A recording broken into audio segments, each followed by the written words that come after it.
नमस्कार. आज आपण पालकची सुक्की भाजी कशी बनवायची ते पाहणार आहोत. त्याच्यासाठी बघा मी बाजारामधून एक पालकची गड्डी आणलेली, ती चांगली स्वच्छ धुवून निवडून घेतली. आता ती बारीक कापून घेतलेली आहे.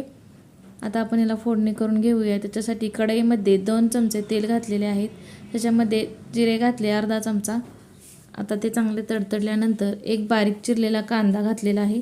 चवीनुसार मीठ घातलं. एक बटाटा बारीक कापून घेतलेला आहे, तो सुद्धा याच्यामध्ये घातला आणि तेलामध्ये चांगलं परतून घेतलं.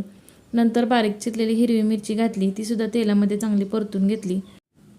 त्याच्यानंतर आता याच्यामध्ये आपण जो पालक बारीक चिरून घेतलेला होता तो घातला. तेलामध्ये तो सुद्धा चांगला परतून घेतला. अर्धी वाटी शेंगदाण्याचं असं जाडसर कूट केलेलं होतं ते सुद्धा घातलं याच्यामध्ये. आता आपण हे छान असं मिक्स करून घ्यायचं.